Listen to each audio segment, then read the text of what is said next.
এই মুহূৰ্তত লৈ আহিছোঁ অসমবাসী ৰাইজৰ কাৰণে ৰাতিপুৱাৰ কেইবাটাও বিগ ব্ৰেকিং নিউজ আজি হৈছে 14 জুন ৰাজ্যৰ কোটি কোটি জনসাধাৰণৰ বাবে লৈ আহিছোঁ কেইটামান গুৰুত্বপূৰ্ণ খবৰ।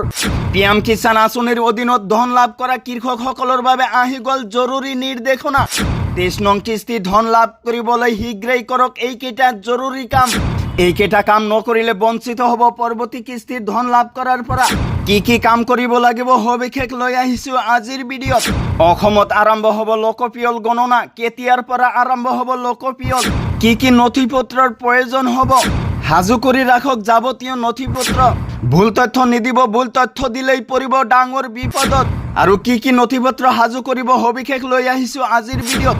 লগতে অসম তথা ভাৰতবৰ্ষৰ বিভিন্ন প্ৰান্তৰ পৰা যুগত কৰা হৈছে কেইবাটাও গুৰুত্বপূৰ্ণ খবৰ। গতিকে এনেবোৰ খবৰ নেতো পাই থাকিবলৈ চেনেলটো ছাবস্ক্ৰাইব কৰি ভিডিঅ'টোত এটা লাইক কৰিবলৈ নাপাহৰিব। হয় বন্ধু বান্ধৱীসকল, আজি আমাৰ প্ৰথমটো খবৰ খুবেই গুৰুত্বপূৰ্ণ খবৰ। লগতে অসমবাসী ৰাইজৰ কাৰণে এটা ডাঙৰ খবৰ। পিএম কিষাণৰ হিতাধিকাৰীৰ বাবে আহি গ'ল ডাঙৰ খবৰ। পিএম কিষাণ আঁচনিৰ অধীনত ধন লাভ কৰা সকলৰ বাবে জৰুৰী নিৰ্দেশনা। পিএম কিষাণৰ 22 নং কিস্তি ধন লাভ কৰা সকললৈ বিশেষ জাননী। 23 নং কিস্তি ধন লাভ কৰিবলৈ শীঘ্ৰেই কৰক এই কাম। শীঘ্ৰেই KYC নকৰিলে নাপাব পৰৱৰ্তী কিস্তিৰ ধন। কেইবাখনো জিলা কৃষি বিষয়া কাৰ্যালয়ে জাৰি কৰিছে এই জাননী। সময়মতে KYC সম্পূৰ্ণ নকৰিলে বঞ্চিত হ'ব পৰৱৰ্তী কিস্তিৰ ধন লাভৰ পৰা। আপোনাৰ নিকটতম CSC কেন্দ্ৰলৈ গৈ কৰি লওক KYC। পূৰ্বে সম্পূৰ্ণ কৰা সকলে কৰিব নালাগে পুনৰ KYC আপডেট। অধিক জানিবলৈ জিলা কৃষি বিষয়াৰ কাৰ্যালয়ৰ সৈতে যোগাযোগৰ আহ্বান। কৃষি উন্নয়ন বিষয়া, কৃষি সম্প্ৰসাৰণ সহায়ক, কৃষি সখীৰ সৈতেও কৰিব পাৰে যোগাযোগ। তাৰ পিছত জনাইছো আমাৰ দ্বিতীয়টো খবৰ, খুবেই গুৰুত্বপূৰ্ণ খবৰ। লগতে ৰাজ্যৰ কোটি কোটি জনসাধাৰণৰ বাবে লৈ আহিছোঁ ডাঙৰ খবৰ। অসমত আৰম্ভ হ'ব লোকপিয়ল। 2 আগষ্টৰ পৰা অসমত আৰম্ভ হ'ব লোকপিয়ল গণনা। 17 আগষ্টৰ পৰা ঘৰে ঘৰে যাব লোকপিয়ল গণনাকাৰী বিষয়া। পৰীক্ষা কৰিব যাৱতীয় নথি পত্ৰ। 15 ছেপ্টেম্বৰলৈ চলিব এই প্ৰক্ৰিয়া।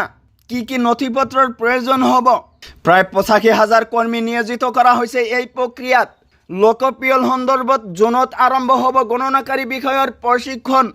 নিয়োজিত বিষয়াসকলে ঘৰে ঘৰে গৈ সদস্যসকলৰ নাম, বয়স, বৈবাহিক স্থিতি, শিক্ষাবৃত্তি আদিৰ তথ্য ল'ব।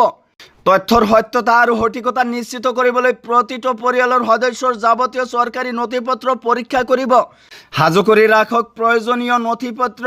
1 নম্বৰে আপোনাৰ আধাৰ কাৰ্ডৰ প্ৰয়োজন হ'ব, সাজু কৰি ৰাখক আধাৰ কাৰ্ড। 2 নম্বৰে ভোটাৰ কাৰ্ডৰ প্ৰয়োজন হ'ব। 3 নম্বৰে পান কাৰ্ডৰ আপোনাৰ প্ৰয়োজন হ'ব। 4 নম্বৰত আছে জন্মৰ প্ৰমাণ পত্ৰৰ লগতে উল্লেখ কৰিব লাগিব পৰিয়ালৰ সদস্যৰ সকলো গুৰুত্বপূৰ্ণ তথ্য। ৰাজ্যজুৰি চলিব লোকপিয়ল গণনা। ঘৰে ঘৰে যাব লোকপিয়ল গণনাকাৰী বিষয়া। সমগ্ৰ দেশত 2 আগষ্টৰ পৰা আৰম্ভ হ'ব লোকপিয়ল।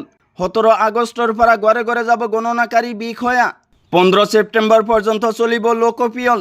লোকপিয়লৰ বাবে ৰাজ্যত নিয়োগ কৰা হৈছে 85,000 গণনাকাৰী বিষয়া। লোকপিয়ল সঞ্চালক বিশ্বজিৎ পেগুৱে আনুষ্ঠানিকভাৱে জনালে এই তথ্য। তো বন্ধুসকল, আজিৰ মূল ভিডিঅ'ত এইখিনি ইনফৰমেশ্যন দিব লগা আছিল। ভিডিঅ'টো ভাল লাগিলে চেনেলটো ছাবস্ক্ৰাইব কৰিবলৈ নাপাহৰিব। আৰু যদি ফেচবুকত চাই আছে তেনেহ'লে পেজটো ফ'ল' কৰি লগত থাকিব। চ' থেংক ইউ ফৰ ৱাচিং ফুল ভিডিঅ'।